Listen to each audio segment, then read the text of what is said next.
Today's tutorial is the rose gold marble effect technique. So I used the BeautyBigbangs mirror effect polish. It was supplied with a base coat, but instead I used the Sienna Rose nail strengthening treatment, as this can also be used as a base coat.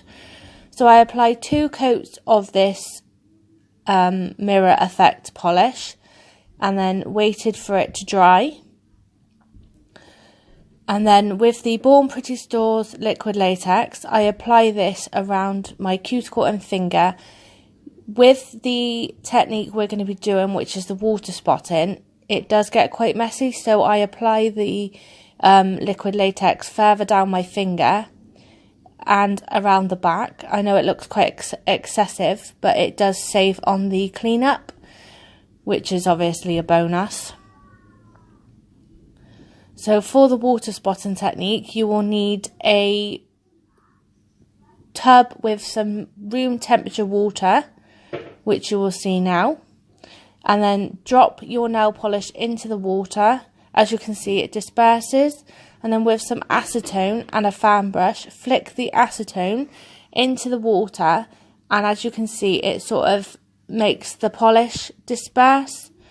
And this gives the marble effect. So you want to dip your finger in and then remove, and there we have the effect. As you can see now, with some acetone, I'm literally just going in and breaking up some of that white spotting to give it more of that water marble look.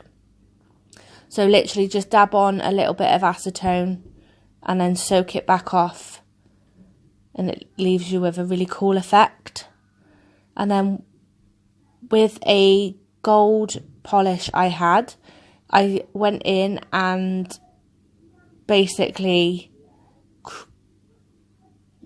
sort of accented it a little bit with the gold, and then with a matte top coat I finished off the design.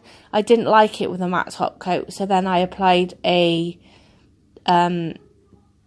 normal lacquer polish. If you like my video, give it a thumbs up. Please subscribe.